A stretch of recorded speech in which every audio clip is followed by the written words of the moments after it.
So hello and welcome or welcome back to my channel. Today I'm going to be doing what's probably going to be chaotic book haul. So there are workers doing yard work right outside the window that I'm sitting next to, so you may or may not hear that throughout. I have books from the library, from a little free library maybe, friends of the library. I don't even know where I got these books from anymore. Which is probably a problem, but I'll try and tell you as I go along. So, as you know, I am doing a no books, no shelves, no problem series, and maybe it is going to become a problem. But this week, I was trying to focus mainly on borrowing books from the library, but then while I was at the library, I bought some books, which was probably a bad idea, but some of them were free. And then I also stopped by a little free library for a garage sale challenge, but I couldn't find a garage sale and I'm getting ahead of myself. Let's just get into the books and you'll see what I did. So I'm going to start with the books that I recently physically hauled from the library. Though by the time you're seeing this video and by the time I'm filming it, I don't even know that it's worth showing you these books because I leave in like 4 days and there's no way I'm going to read all of these books in the next 4 days before I move and have to return them to the library. But I'm going to talk about them anyway because, I like seeing books. So, the books that I took out of the library, in theory, because all of these would fit prompts on my TBR bingo board, and you can watch the video about my July TBR if you want to see what those would be or what the bingo board is. But anyway, the books that I got out for some reason. First book I picked up is Fathers and Sons by Ivan Turgenev. This is a shorter, if you will, Russian classic. It's all relative. And it is about a young man who goes back home after his first year of college to visit his father. And his father finds that his sort of happy, upbeat son is no longer how he used to be, and that he's become just different. A lot of it seems to do because of the influence of the friend that he's brought home on vacation with him. And as far as I can tell, what ensues is a whole bunch of conversations between fathers and their sons. So I'm really interested in this book. I've heard a lot of good things about it. I really don't think I'm going to get to this before I move, but maybe I'll get it on an audiobook or ebook. So that's part of why I want to mention these is to help me in a few weeks look back and remember what I wanted to read. For the Read It or Unhaul It space on my bingo board, I picked up The Ambassadors by Henry James. And I don't know a lot about what this book is about, or at least I've forgotten. I do currently own this book, but it is in storage for the next I don't know how long. But it is a book that has been on a TBR or two before that I haven't actually read. So I thought if I get to it this week, that would be good. Yeah, it's not happening. Does that mean I have to unhaul it? We're just not going to think about that. I picked up A Brief History of Seven Killings by Marlon James. I know this book has something to do with Bob Marley, I think before he got killed. I don't really know. Um, but I've wanted to read it. It's been on my TBR for a little bit, but then I started hearing some quick reviews where people were saying they really don't like Marlon James' writing style, that it may not be for everybody, and that some people don't like the content that he puts in his books in terms of things that might be content warning. So I decided that I wanted to get this out of the library and just try a chapter or so before I decide whether or not it's a book I'd want to own at some point. So I guess I should actually try a chapter or so before I return this. That's good to know. In fact, I'm going to put that there and I'm going to add the ambassadors there as well. Next, I happened to see an end cap at my library because it always convinced me to pick up more than one book, or at least more than the books I was intending, was Brighton Rock by Graham Greene. And I have heard of Graham Greene before. I've heard of this book before, but I didn't know much about what it was about. So I read the French flap. I love a good French flap. To see what it was about, and this is what it says. A classic novel of murder and menace lays bare the soul of a boy of 17 who walks Brighton's tawdry boardwalk with apathy on his face and murder in his heart. What? Like, is this boy about to go and kill people in Brighton Rock? Like, I don't know. It sounded creepy. It sounded weird.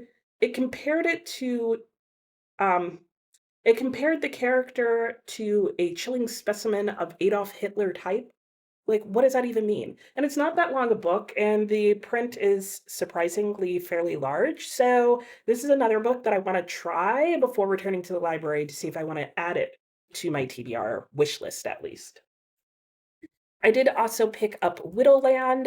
This would have fit a prompt on my bingo board.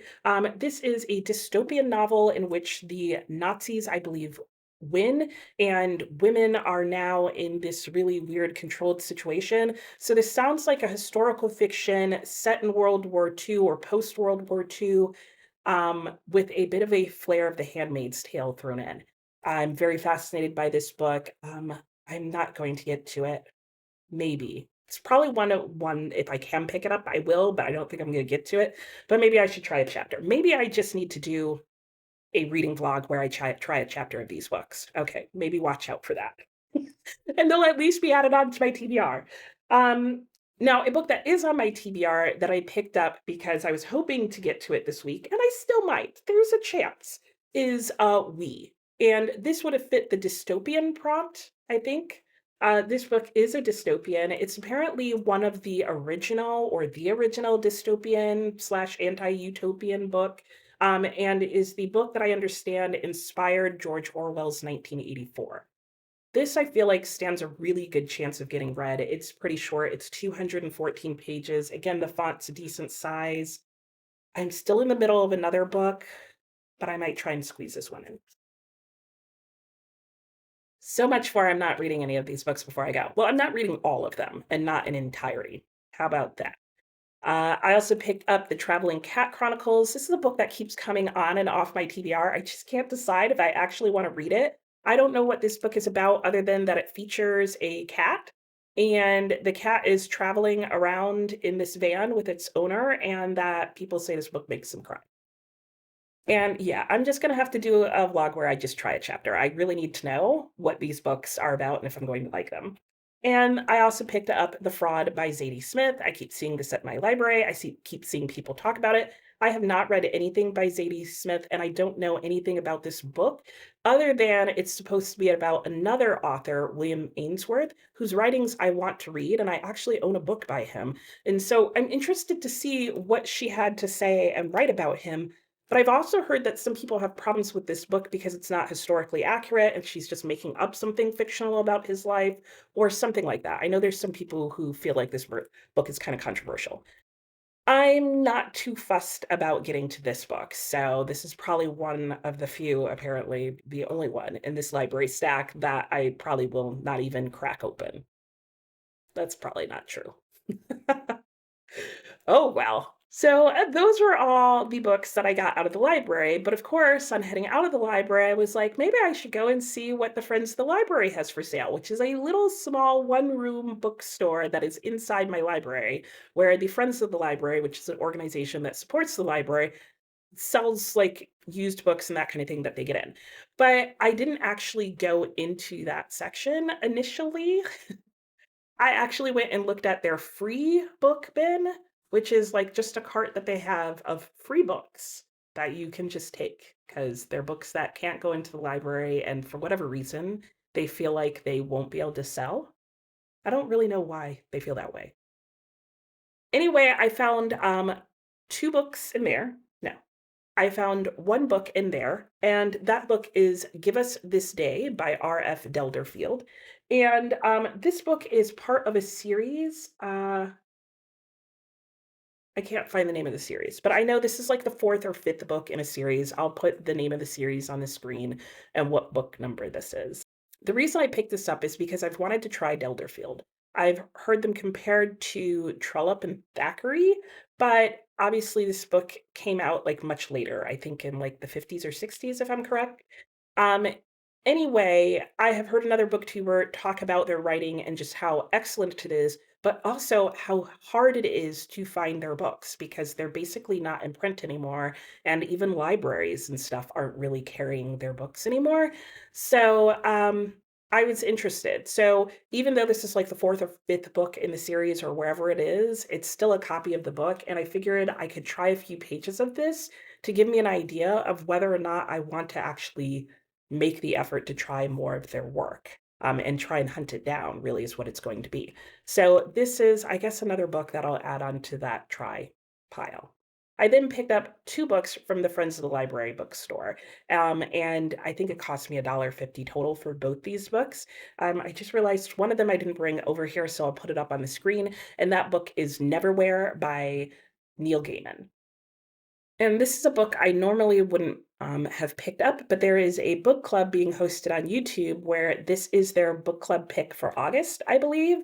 And so I was like, oh, well, for 50 cents, I might as well pick up a copy and maybe I can read it with them. So that's how that ended up in my hands. And then the other book is a book that has been on my wish list for a little bit now. And I tend to see at like used bookstores and that kind of thing, but not at this price, which was for $1. So for $1, I was able to pick up Jubilee by Margaret Walker. And this book is about Reconstruction times, I believe, and tells the story of a mixed race woman who is the child of a white plantation owner and his black mistress. The heroine is compared to Scarlett O'Hara, and I almost feel like this is a different take on Gone with the Wind.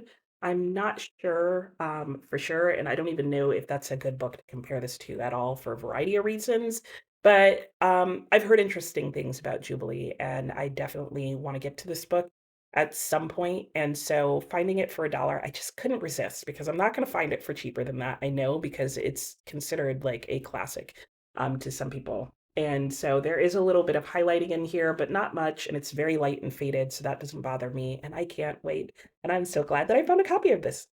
I mentioned that I have like a garage sale challenge, but I don't actually know if I'm doing that soon. But it was a Saturday. And so then I was like, on my way home, let me see if there's any garage sales. And there weren't any. And I was like, well, a little free library would count. And I happened to be passing one and I can't help myself. Okay. That's what's really going on here. So I picked up 3 books out of the little free library. I do have a garage sale challenge coming up at some point, and that's part of the hardest reading challenge you'll ever do, which I am participating in. And you can watch my weekly reading wrap up, and I will talk a bit more about that and how I'm handling that challenge. And at one point in there, one of the prompts is to get 3 books from a garage sale. So these still may fit into that when I get to it. Excuses. That's what these are. Anyway, I picked up 3 books, and these are 3 books that I figured would work for that challenge, even though it's not a garage sale, so maybe it actually wouldn't. I picked up 3 books.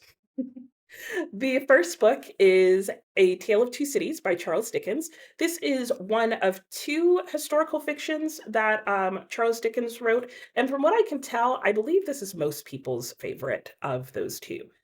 For some people, this is even their favorite Charles Dickens. It's a nice short book, so I thought it would be fun to pick it up. I do not own a paperback copy of this book, so it's one that I'm happy to add to my collection either way, and I like it because the font is nice and big. Another book I picked up was Great Short Stories of O. Henry.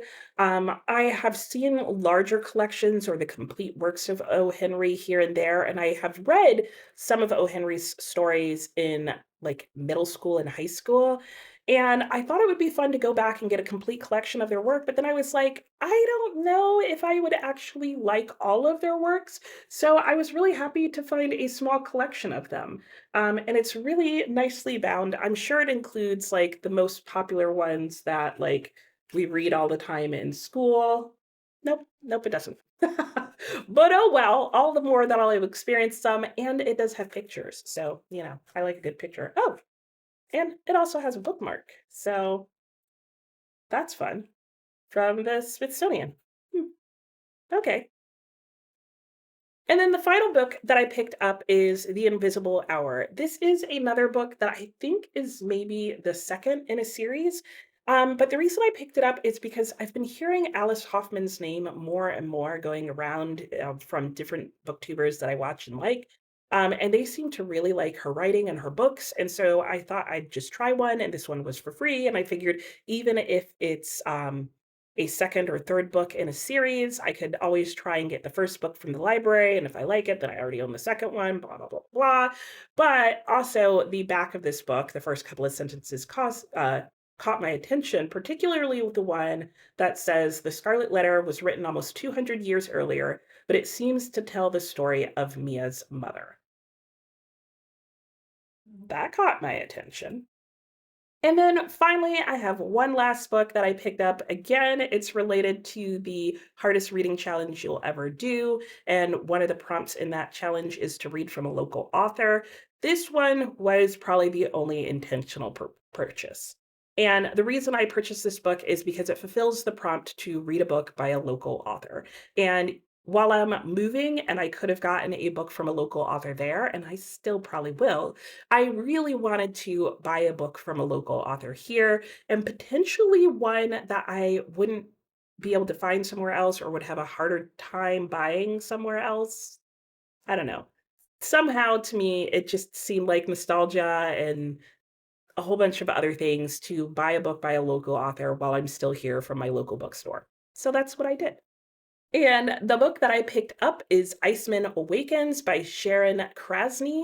And this was actually a book that the bookstore, one of the bookstore employees recommended. She said she really likes this author, has loved everything that she's read by her. It's a nice short book, and the topic was really interesting. So it is a fictional story, book one, so I guess it's a series, about the Iceman, as in like the Iceman that they found like really well preserved in a block of ice, like just a few years ago, whatever that was. I don't think she says on here. But, like, the whole mystery of the Iceman was that it seems like he had been killed by somebody, and so they're trying to figure out, like, how did he die up there? Why did it seem like he was stabbed or something? Blah, blah, blah, blah, blah. And so she does a fictional story about, what could have possibly happened. So I like the idea of, like, the science and historical fiction and Neolithic times and, like, her just, like, coming up with some idea of what could have possibly happened. So I'm looking forward to reading this. I'm happy to have like a bookstore recommendation, a local author, and all the things. So now hopefully it will be an interesting story as well as like something that has like a lot of, warm, fuzzy, sentimental feelings behind it. So that's it. Those are all the books that I hauled and purchased and somehow brought into the house with me in the last week or two. Um, it looks a little crazier than it is. In reality, I've only added 6 books to my owned book collection, and these will all very easily fit into my book box. If you don't know what I'm talking about, I have given myself a space limit as to how many books I can physically keep on myself for right now, and I have a banker's box that they're fit into, and I'll, link the video about that down in the description box below. Um, but one of the things that I mentioned in packing that box was that I was not filling it up to the top so that I would have room to add more books to it as I go along. So I've added 6. But there's 6, most of them are fairly slim books. So that's the story I'm telling myself. But either way, I still have plenty of room for them. And then the library books will go back to the library. And let me know, do you use your library to figure out what books you'd like to own in the future? Or how do you figure that out? Do you haul books randomly like I do? Please say yes. All right, I'll talk to you next time. Bye.